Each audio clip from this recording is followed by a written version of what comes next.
What's good? It's Wrestling King there. Today I'm going to be discussing a recent episode of NXT. Finna jump straight into it. Starts off with Jordynne Grace versus Stevie Turner. Jordynne Grace makes her NXT debut.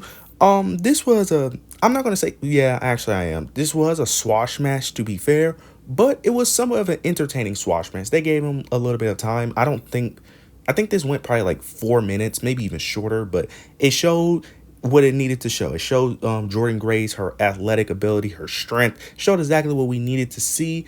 And she looked very solid in the ring. She looked pretty good in the ring, and I can't wait to see what she does at NXT Underground. Jordynne Grace picked up the victory here. Nothing more to really say here. Next, we get a quick little segment with Trick and Lash was outside. Trick approached Lash Legend, talked about how he apologizes and stuff. And then Lash, talked about, the attack on Noam Dar, talked about Ethan Page. But then Lash Legend ends up saying that she needs to focus on the NXT North American Women's Championship and that the thing that they have between them needs to end. So she breaks up with Trick Williams. Trick Williams ends up accepting it, ends up saying that he understands, and he took it. He took it on the chin. He didn't have no bitterment and no bitterness. He just accepted it and ends up wishing her the best of luck. So it looks like they're gonna break up in terms of storyline wise. Now they could get back together storyline wise as well. So we'll see how this plays out. But as of right now, it seems like they're gonna take a break from the Trick Williams and Lash Legend romance. Now we get Sean Spears. We get a Sean Spears second. He's talking to a bunch of NXT talent, some upcoming talent that's eventually probably will get called up one day. And Javon Evans was in the center of it. He's basically trying to, bring out their potential. He's trying to bring out their potential, trying to convince them that under his guidance, under his leadership, that they will unlock their true potential and that they will reach the highest success with him. Then out of nowhere, Josh Briggs interrupts. He interrupts, ends up saying that basically you shouldn't listen to this guy. He's trying to manipulate you. Sean Spears did it really good in this segment. He was really good. He was countering everything Josh Briggs was saying with an even better counter.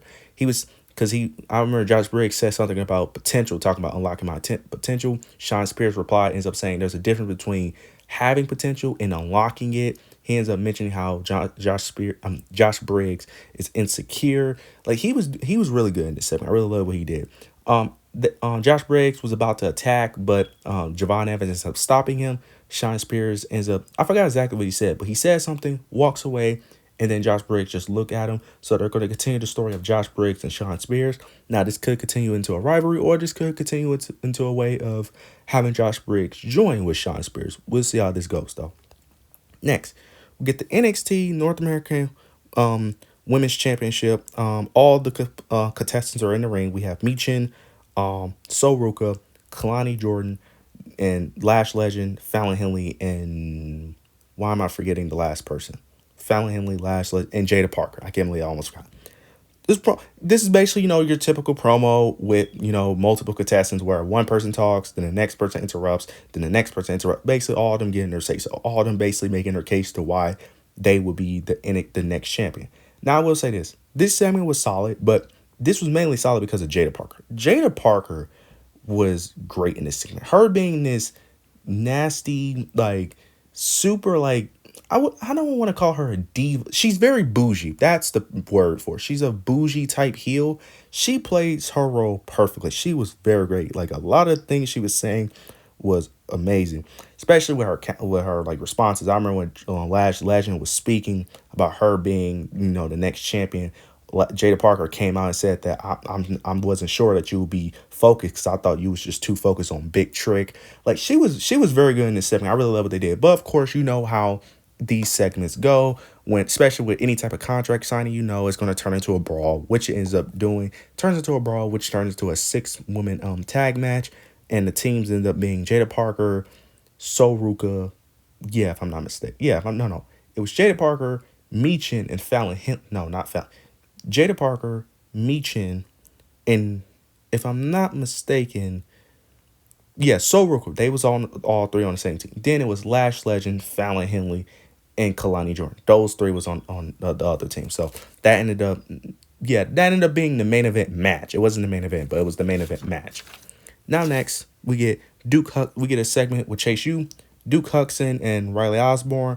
They end up saying that they will not go outside to support Thea Hale.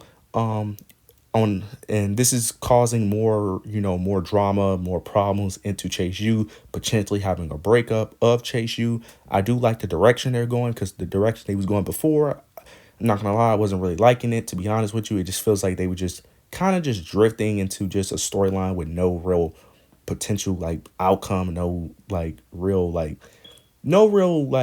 end game. I love the direction they're going here. A potential, breakup of Chase U. So we'll see how this goes though. Now we get to the match that Thea Hale has against Jasmine Nix, with Jasmine Nix attacking Thea Hale last week against Fallon Henley. Jasmine Nix, it was a moment where Thea Hale had the Kimura lock.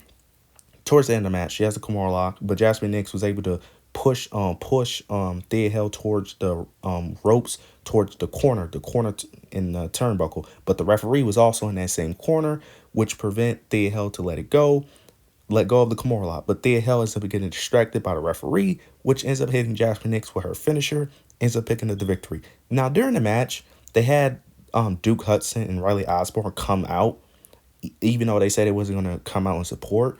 But the thing is, it didn't really affect the match at all, because it distracted Thea Hale, but she didn't lose because of that distraction. So I don't know why they came out if they wasn't going to have her lose due to via distraction.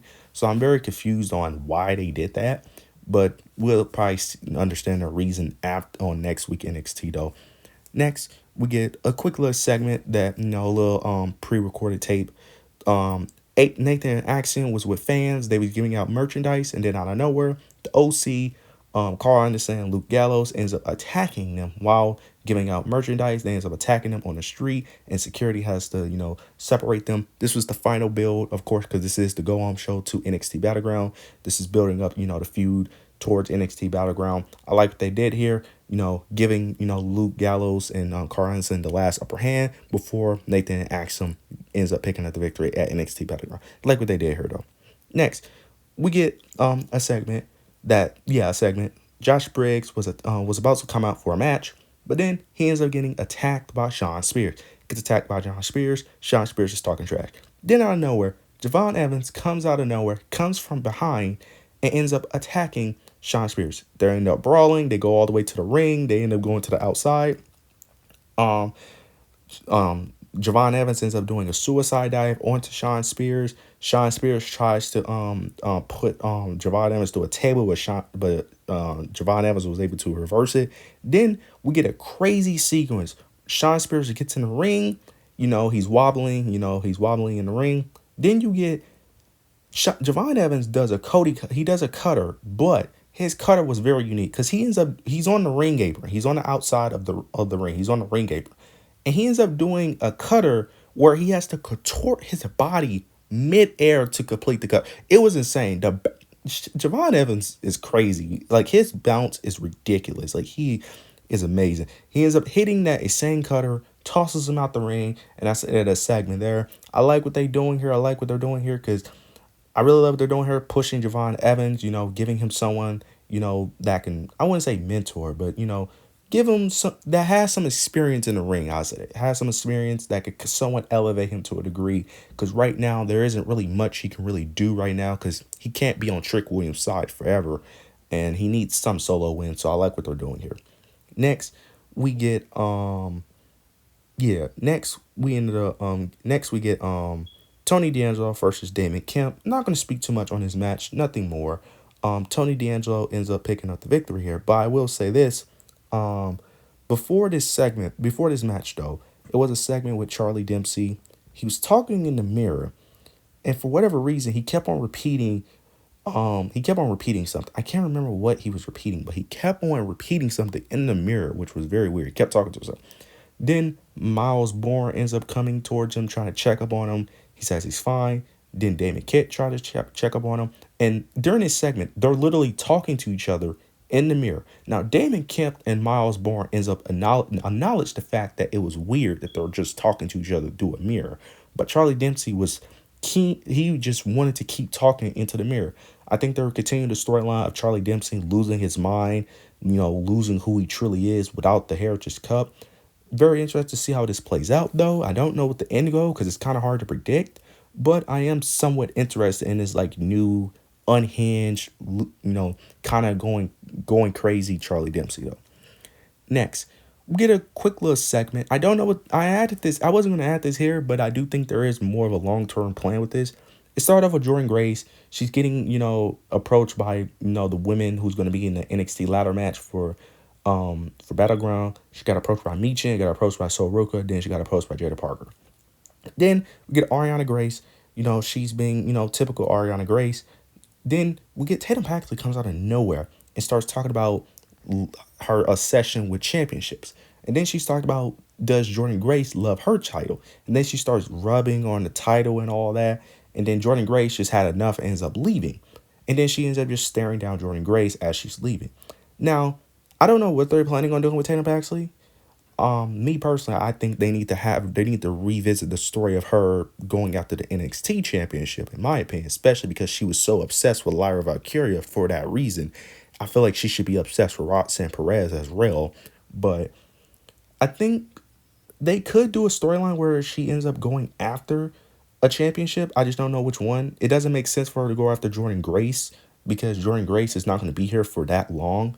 She's probably going to leave right after NXT Battleground. I highly doubt she stays any longer than that. If she does, it may just be another month. So I wonder what they're going to do here. I wonder why they added her in this segment. I hope she gets pushed because I think she should.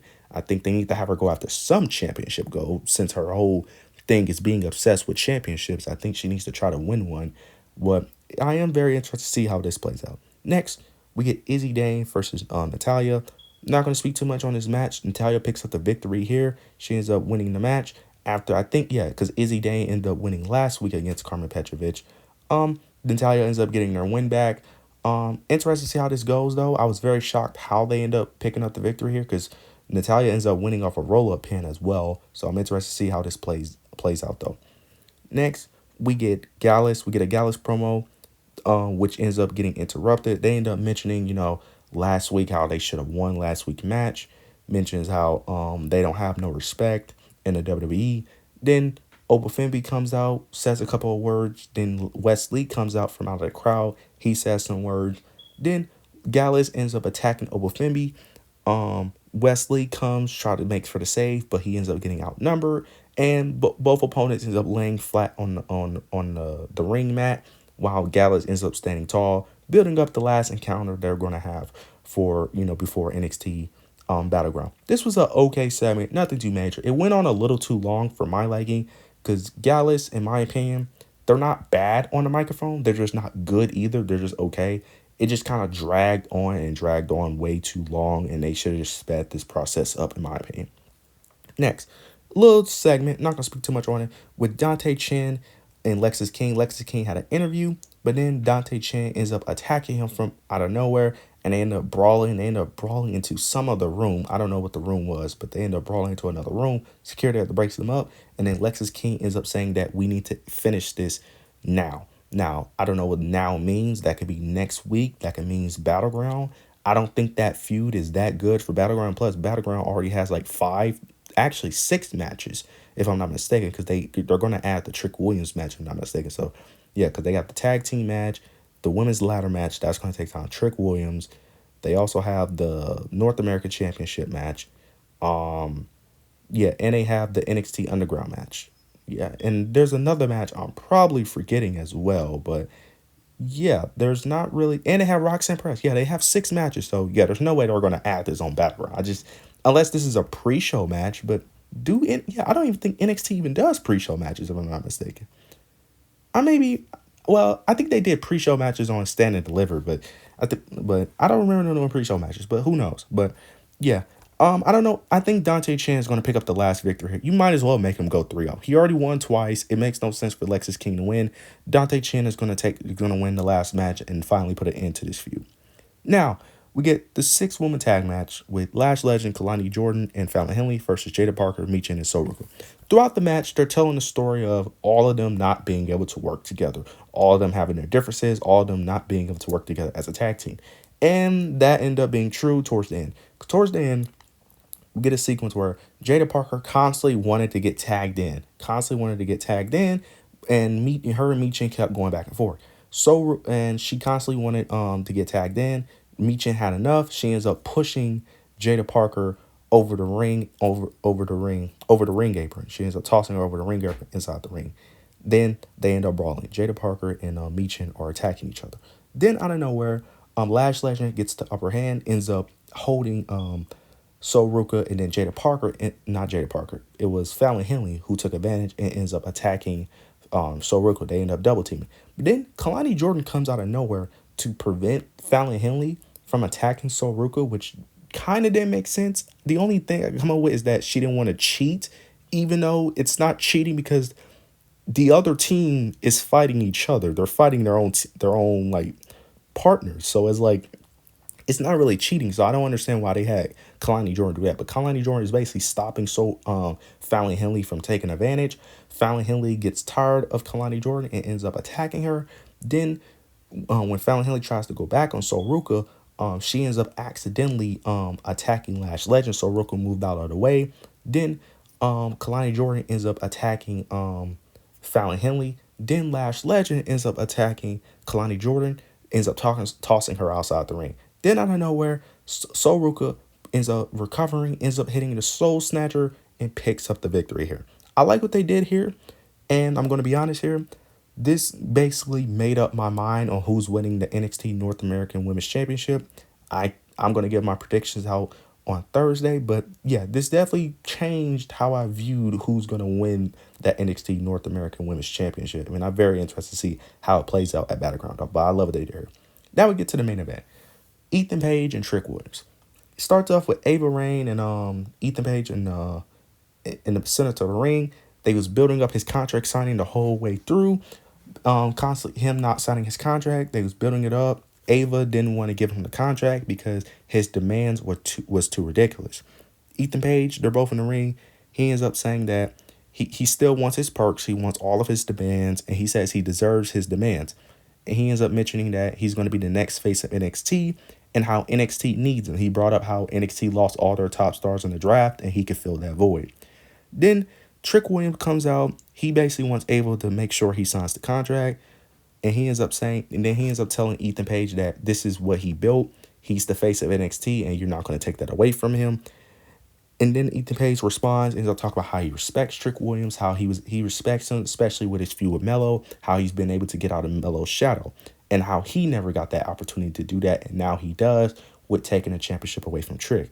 And he ends up mentioning in the contract that if he was to sign it, that he gets a guaranteed championship opportunity at Battleground, and he will be the one to end the whoop that Trick era. Trick Williams ends up basically saying that he's not going to be able to do that, and then at the end of NXT Battleground, everyone's going to be chanting "whoop that Trick" and holds the title. And that's the end of the segment. I love what they did here. This was really great. This was great. Ethan Page impressed me on the microphone. He is great. He is very charismatic. He's so natural on the microphone. So natural. It feels like he's actually that person. This is someone that they've been missing. They've been missing someone who is believable, charismatic. Really I love what they did here. I love what Ethan Page impressed me a lot. He really impressed me. I love him being this super obnoxious, arrogant heel. And the thing is, he knows he's arrogant. He admitted it in this promo. He knows he's cocky. He knows he's arrogant. But he ends up saying that he deserves to be arrogant and cocky. Really love what they did here. This was great. This was a solid episode of NXT. This was a good go-home show. Love what they did here. Progress some storylines. I really love what they did here. This was a great episode. But you guys let me know what you guys thought. Make sure you leave your thoughts and opinions down below. Make sure you like, comment, and subscribe. But yeah, that's it.